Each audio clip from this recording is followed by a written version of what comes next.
Salut les amis, c'est Ben de Gork Factory. Me voilà de retour après les vacances, une petite pause. Aujourd'hui, on va parler dinosaures avec les dernières sorties qu'il y a eu et celles qui sont à venir, tout récentes, parce que le gros dino des Wadrunes arrive. Donc ça va être une vidéo dino pour nos amis les Wadrunes pour Conquest. Commençons par le patron des dinosaures. Actuellement, avant c'était la matriarche. En règle générale, qu'on pouvait monter sur Predator, sur l'Apex, on peut toujours le faire bien entendu. Mais là, on a un nouveau personnage qui est sorti au mois de juillet, août cet été, le Thunder Chieftain. Donc on avait déjà vu sa version à pied sortie il y a quelques temps. Et là, il a été développé en cavalerie sur Triceratops. Donc c'est un personnage qui va être à 160 points. Donc là, on est clairement dans les personnages les plus chers du jeu, hormis les monstres. Il va être de type cavalerie. Il va être de classe lourde, il va avoir 600 mouvements, 1 en volée, 3 en clash, 5 attaques, 6 points de vie, 3 en resolve et 3 en défense et pas d'esquive. Vous voyez, il a déjà des bonnes caractéristiques. Maintenant, 160 points pour les caracs purs, c'est cher. Mais regardons un petit peu ses règles spéciales. Il a la Brutal Impact 2, le Cleave 2, Impact 4, Line Breaker et Trample 2. Donc, quand il va charger, il va faire 4 attaque à clash 3 d'impact à -2 avec le brutal impact, -2 en sauvegarde à votre adversaire. Après il va mettre 5 caresses d'amour à cleave 2, donc -2 encore à la sauvegarde de votre adversaire. Tout ceci en ignorant la règle bastion et bouclier grâce au line breaker, et ça c'est très fort. Et en plus, à la fin du combat, il va remettre 2 petits coups de tatane cadeau avec la règle piétinement, trample en anglais. C'est une règle qu'on ne connaissait pas avant, qui est apparue récemment, notamment avec les grosses cavaleries comme les dinos, qui vont vous piétiner la tronche. Alors soit piétiner, mettre des coups de queue, quoi qu'est-ce, enfin, vous voyez un petit peu l'image. Voyons un petit peu maintenant, donc vous voyez c'est quand même une bonne brutasse. C'est aussi un personnage qui va vous permettre de débloquer bien entendu la cavalerie sur Triceratops, dans laquelle il va être très bien de le mettre. Et on va voir un petit peu ces autres règles, comment on peut l'équiper. Donc concernant le Chieftain, si vous le mettez en tant que général, il va avoir comme suprématie déjà le choc assaut. Donc il va vous donner la règle choc à toute votre armée, à tous les régiments armés amis de votre armée. Donc ça c'est plutôt cool. Cette suprématie est toujours considérée être active. Désolé pour le petit bug. À partir du moment que votre personnage est sur le champ de bataille. Le choc, pour rappel, va faire que quand vous allez faire une action de charge réussie, vous allez avoir +1 à votre clash.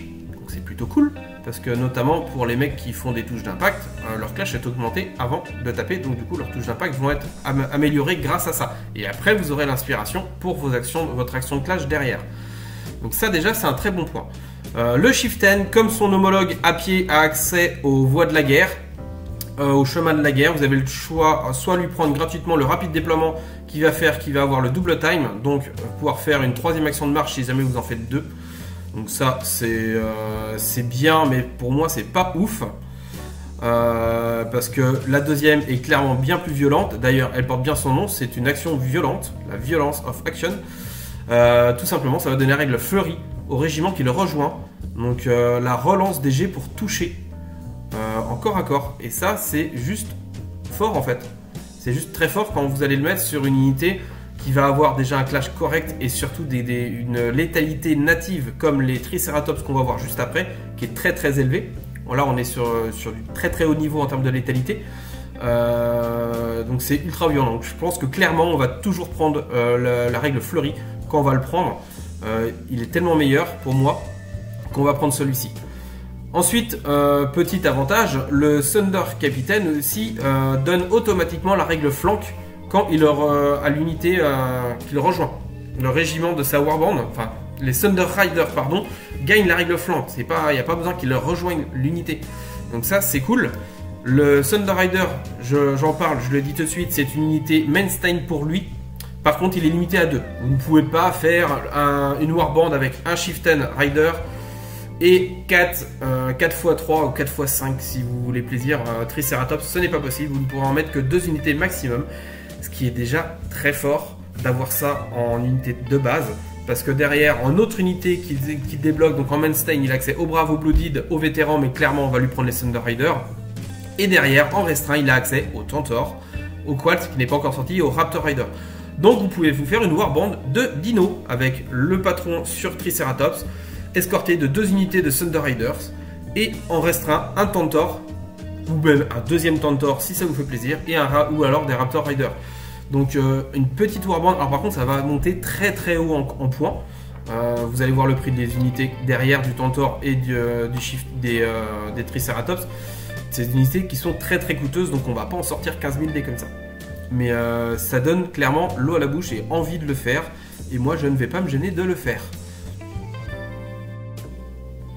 Sinon en termes d'équipement, à part la règle fleurie qu'il a gratuitement, moi je lui mettrai pas d'équipement, à part s'il vous reste quelques points. Alors après si vous voulez en faire un dueliste, vous pouvez l'équiper en duel, parce que là il a que 3 en défense, mais on a une petite amélioration pour 25 points qui va lui passer à plus 2 en défense, donc il va passer à 5 en défense native, donc là ça commence à être très très correct.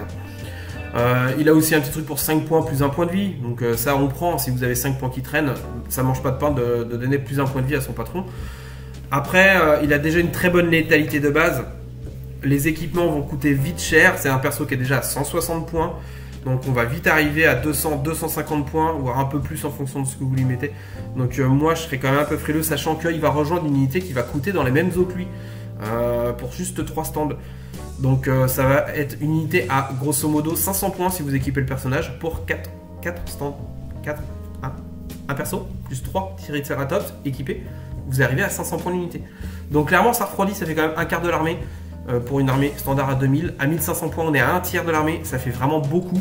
Donc je pense pas que ça soit judicieux de l'équiper, parce que vous allez vous priver de trop de ressources à côté en fait, si vous l'équipez trop. Donc les Thunder Riders maintenant, donc l'unité phare qui est sortie cet été, la cavalerie tonnerre, la cavalerie sur Triceratops de nos amis les Wadrun. Donc nous sommes à une cavalerie à 250 points, les 3 stands. Ça commence à cogner au niveau du budget. C'est une unité bien sûr de type cavalerie qui va être de classe lourde bien évidemment. Elle va avoir que 600 mouvements par contre, 1 en volée mais ça on s'en fiche complètement. 3 en clash, 5 attaques, 6 points de vie, 3 en resolve, 3 en défense et 0 en esquive. Ils ont les mêmes règles que le Chieftain sur Thunder Rider, c'est le Brutal Impact 2, l'Impact 4, le Linebreaker, Trample 2, et par contre ils ont aussi de base l'Instoppable qui fait que vous allez relancer les jets de charge ratés, et ça c'est plutôt cool. Pour 250 points, le leader il est compris. Après si vous voulez gonfler un petit peu les rangs, c'est 80 points le stand supplémentaire. Là clairement je le ferai pas.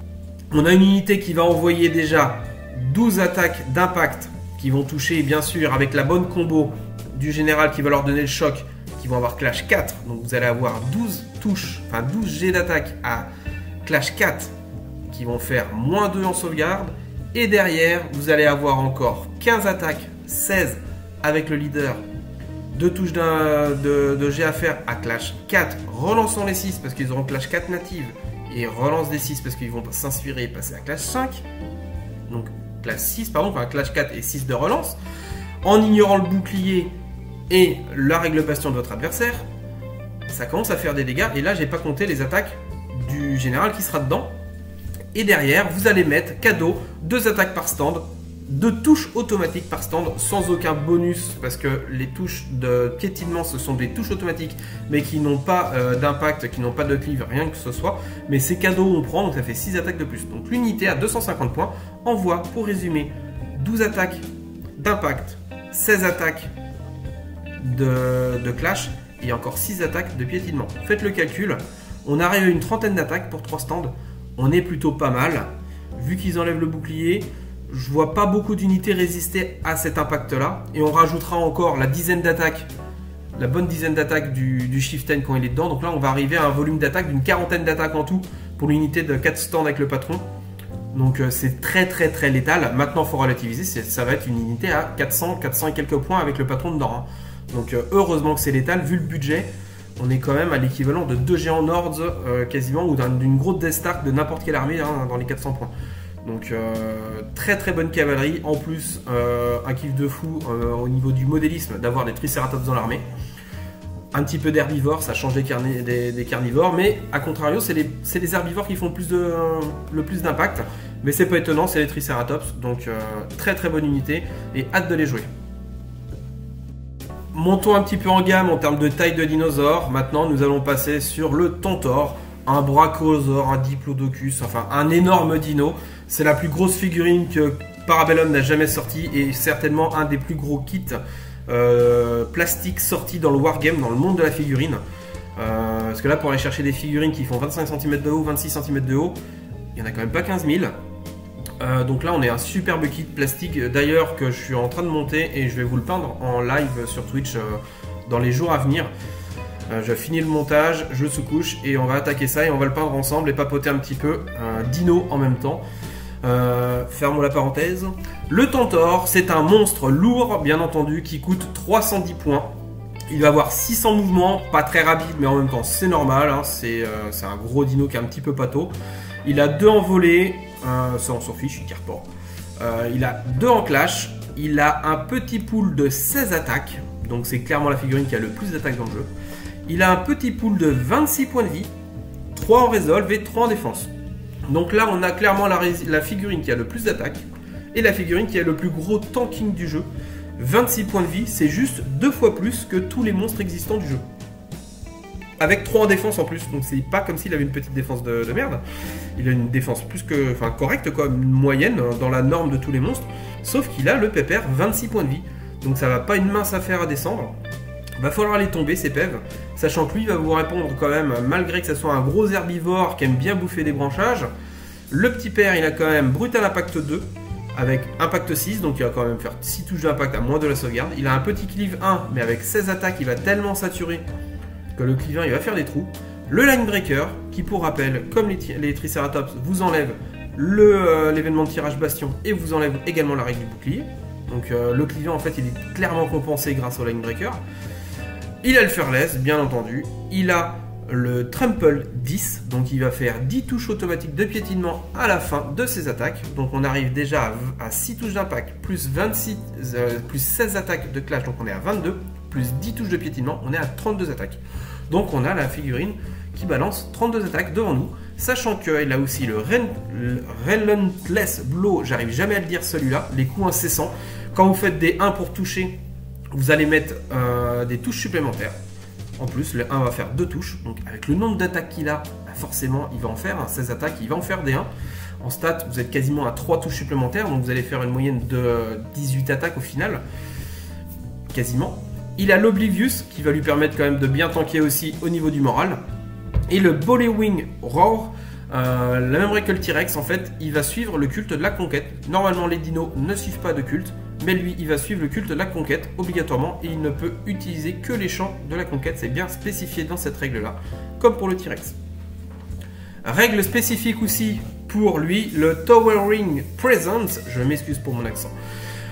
Il est de taille 4. À l'heure actuelle, dans le jeu, nous avons l'infanterie qui est taille 1, les cavaliers bruts taille 2 et les monstres qui sont de taille 3. Et lui, c'est un monstre de taille 4. Donc vous ne pourrez jamais le cacher. Clairement, vous pourrez mettre votre T-Rex devant, et le T-Rex ne cachera pas le Tantor, il sera toujours visible en même temps. La figurine est tellement massive, tellement énorme que c'est complètement normal. Autre règle spécifique, la marche des géants. Le régiment est toujours considéré comme inspiré. En fait, il a la règle inspiration, enfin la règle inspirée, il l'a tout le temps. Donc ça, c'est plutôt cool. Donc que dire de cette bestiole là? Et ben moi je vais en jouer un, peut-être deux. Non, j'en jouerai qu'un, faut pas déconner, il y a le Drum Beast à côté, autant varier les plaisirs. Très belle pièce, je pense qu'elle va fleurir sur les tables, malgré son prix d'acquisition qui est quand même de 200 € chez Parabellum. Mais pour rappel, c'est une figurine en kit plastique, ce qui est énorme pour un éditeur aussi jeune de nous sortir une figurine aussi grosse, ça s'est jamais vu encore chez eux, parce que tous les gros monstres pour l'instant, à part le T-Rex et le gros lézard des Dwegom, la plupart sont en résine pour des tirages limités, ce qui se comprend au niveau du coût. Et là, ils nous ont fait un kit plastique, enfin 2 kits plastiques même, parce que on a aussi le Drum Beast qui est son pendant sur un autre kit, avec 2 kits bien à part. Donc super figurine au niveau du design. Enfin moi j'en suis fou, hein. Quand on aime les dinos, on la jouera parce que de toute façon on aime les dinos. Donc tout est dit. Vous aimez les dinos, vous allez jouer un T-Rex, vous allez jouer des Triceratops, vous allez jouer des Raptors, vous allez jouer des Nœuds de Raptors et vous allez jouer un Tantor. Là je vous prépare la liste à 2000 points full dino et ça va être un kiff de mettre ça sur la table et je pense que ça va claquer visuellement. Et pour finir, nous allons parler du Drum Beast, donc la deuxième figurine énorme, et là encore un petit peu plus cher. Elle est à 330 points, le Drum Beast, qui est toujours un monstre de classe lourde, bien évidemment. Il a les mêmes stats grosso modo que son homologue de Tantor, sauf qu'il a que 12 attaques au lieu de 16. Il a aussi le Brutal Impact 2, aussi le Cleave 1, il fait aussi 6 touches d'impact, il a aussi le Line Breaker, il est aussi Fearless, il a aussi 10 touches de piétinement.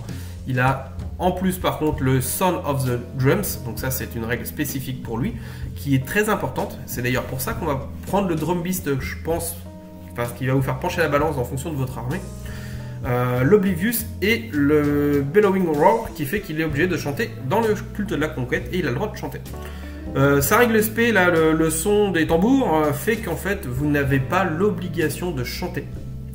À l'heure actuelle, enfin une liste Wardrune, vous savez qu'à chaque fois que vous prenez une carte vous tirez une carte de commandement, vous mettez un marqueur du culte à laquelle elle fait partie, et quand vous arrivez à 3 cartes de culte retournées, votre unité qui retourne la troisième carte a l'obligation de chanter. Et là vous devez même faire une petite danse et tout, et faire chanter vos unités. Non je déconne, la danse n'est pas obligatoire. Vous devez faire chanter vos unités et gagner les bonus qui vont avec. Et bien là, vous n'avez plus l'obligation de chanter avec le Drum Beast. Vous allez me dire, ça sert à quoi en fait?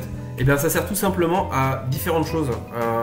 Des fois, ça va pas se passer comme vous le voulez au niveau des activations par rapport à votre adversaire. Il va peut-être vous laver une unité que vous auriez voulu faire chanter, mais elle va mourir avant de le faire.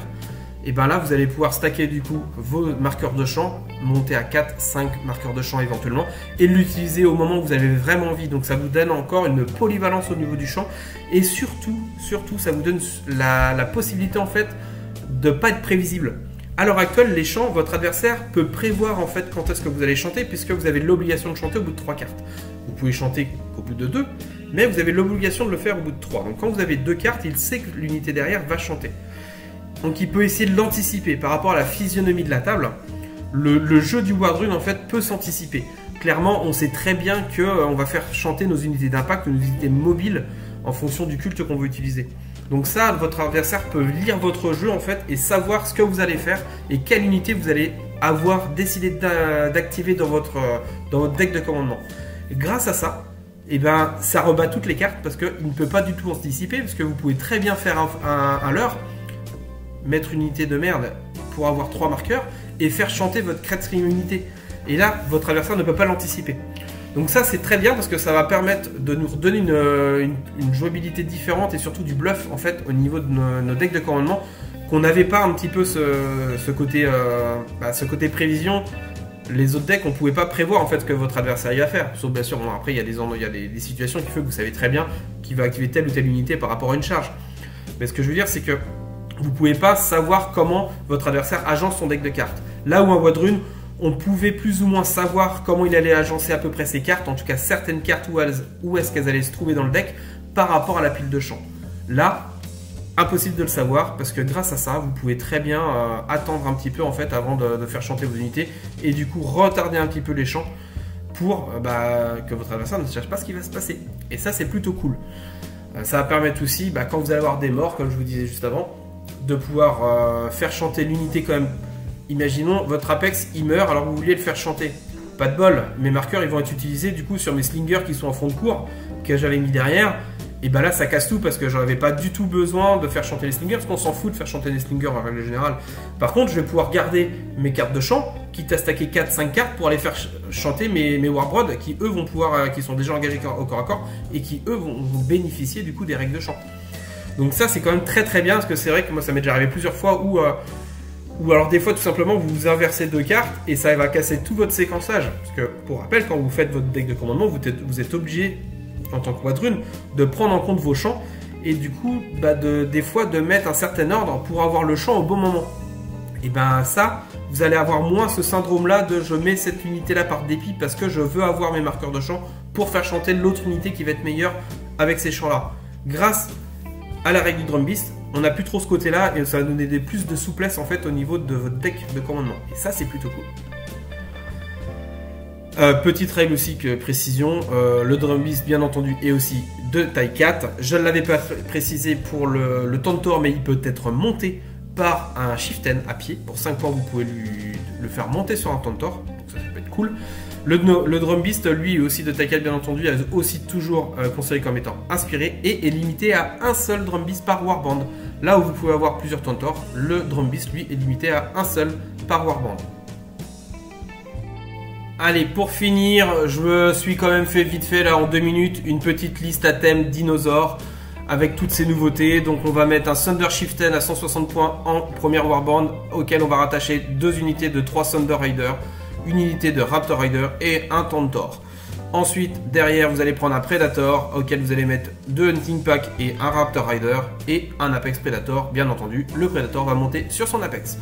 Petite liste comme ça qui vaut 1885 points, donc il vous reste 115 points d'équipement à mettre à droite à gauche ou à rajouter un stand ou deux si vous le souhaitez.